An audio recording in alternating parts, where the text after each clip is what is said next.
but now we're closer. We're in their space now. Before we were here, now we're here because it's getting more intimate. It's just great filmmaking. Oh, but now we're really close and uncomfortable. And now she's getting choked out, so like the whole game is blurring out. This is all real. It's just incredible to me how they're able to like psychologically bring you into a video game you're playing with a controller. Look at that. You can feel the explosion, the sound design. Not the dog. That wouldn't work in Hollywood. What's up guys, welcome to another episode of Experts React. My name is William Rouse. I'm a director, writer, and cinematographer, as well as Kanye's ghost producer. And we're going to check out The Last of Us Part 2 today. So I've actually played and beaten this game, guys, and I have to say it's probably my favorite video game I've ever played. I mean, just look at the cinematic quality, the details in the trees, how the light falls off. This game really does a great job of bringing you into the world, and if you listen to the score is very creepy. Along with the setting, you're not comfortable listening to this and looking at these visuals. They did a very good job of executing. Close up of the guitar, they don't want you to know who the character is yet. They're really introducing it in a very cinematic way. I'll walk through the valley, but we recognize the voice. The shadow of death. This is Ellie. And I fear no evil because I'm blind to it all. In my mind. And now we're seeing where she's at. Cause I know blood dripping. I'll kill my enemies. And the song she's singing means something too, which we don't know yet. Well, I know because I beat the game. All the days of my life. Look at this. What are we saying? What's going on? Said I walk. Wow, cinema, guys. This is really what this is. Look at the light just coming through the window and just lighting the space. As she's making a decision, she's thinking. Wait, I don't think Joel is actually really there. He's in her head. Every last one of them. Hey!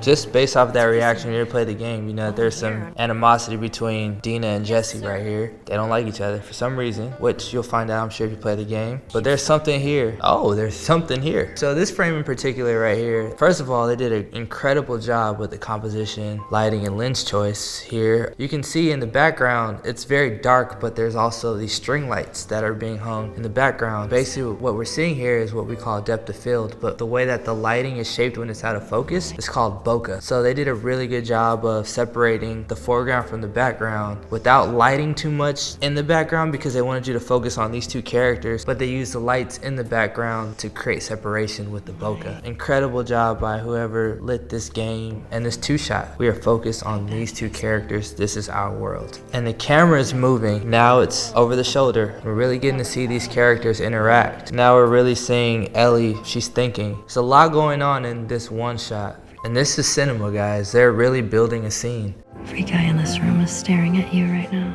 And the dialogue is priceless. And now we get to play with them and explore a world with these two characters. Incredible. Look at the bokeh, it's dreamy in the background. But now we're closer, we're in their space now. Before we were here, now we're here because it's getting more intimate. And the director's allowing us into their mental, into everything, which leads to the kiss. And now we're really in their space. Now we're connected with these characters and connected with this love interest. This is great filmmaking.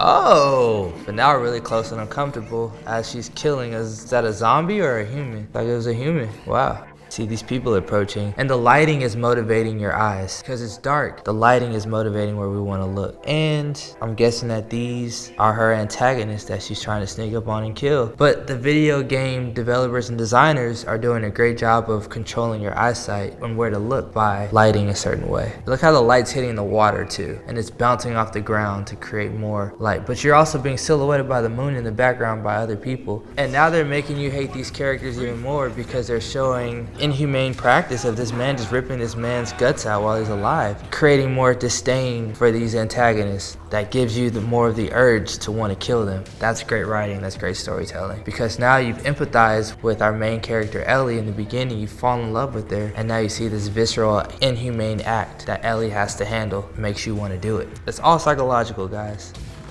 Damn. Dip. Oh.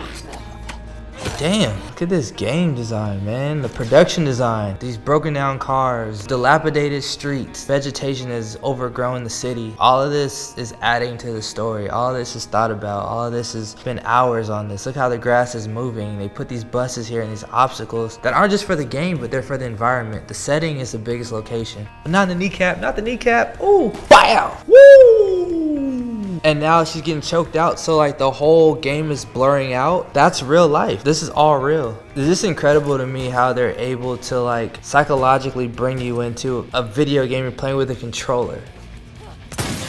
Look at that. You can feel the explosion, the sound design. It's incredible. And look how they're silhouetted right now and how they just all came into the frame. You're looking at a frame within a frame is what we would call it in film. There's a cutout and there's a person walking towards you. That they're in a frame. That's so cool to me. You hear the music, you hear the footsteps. It's all building. The scene is building, building, building. Music's starting to get a little louder. Damn! The way the camera moved when he threw her, that insinuates a lot of aggression. A lot of times as filmmakers, we decide how camera's gonna move to make an audience feel a certain way. When we rewind, you'll see when Ellie gets picked up and thrown, the camera shakes. That's very intentional. Everything you see is very intentional in this game. Like even when the explosion, you'll see the camera shake. They want you to feel it. If it was just a clean shot, it wouldn't be the same. Camera shakes every time it's a hit. Watch. And now it's blurry. Now the sound. Listen to the sound. It all means something. It means she's on her last leg. What are your last words, bro? Woo! And then hero shot, look at it. Show the power, but also the struggle that she went through with the blood on her face. Look at the camera, how it's moving your point of view as well. I think it's masterful. How you're able to really see details in this game, but you're really experiencing it through her eyes, but it's also your eyes as the viewer and as the player. So now the sound changes, now you're out of water again. All detail, y'all. They really spend a lot of time detailing these games. Like the sound design, somebody has to make these sounds. Very minimal lighting, but the practicals are really lighting the space. Oh, look at that camera move. Look at the shadow on the wall. Being motivated by the light we just saw. I'm telling you, man. Data soldier. Do you hear the music? Building. It's all building. Sounds like scars are getting closer. They're telling you a story through the dialogue of these other meaningless characters. So in film, we have another saying, what we call exposition. Exposition is essentially where filmmakers or storytellers sometimes give too much information in the dialogue because they think the audience is dumb. In this story, or in this scene per se, they're telling you that there's another group of people called scars that are coming as well. And you know, Ellie is hunting these people based off of this scene. So it's basically giving you the world without somebody talking to Ellie and going, hey Ellie, guess what? The scars are coming. You better hurry up and get this done before the scars come. They're creating a creative way to push you along through the story without like sitting down and telling you, or Morgan Freeman narrating what's going on, like, Ellie, the scars are coming. Not the dog. That wouldn't work in Hollywood. Oh, I didn't even know you could do that in this game. Watch the camera shake, boom. They got roaches. Oh.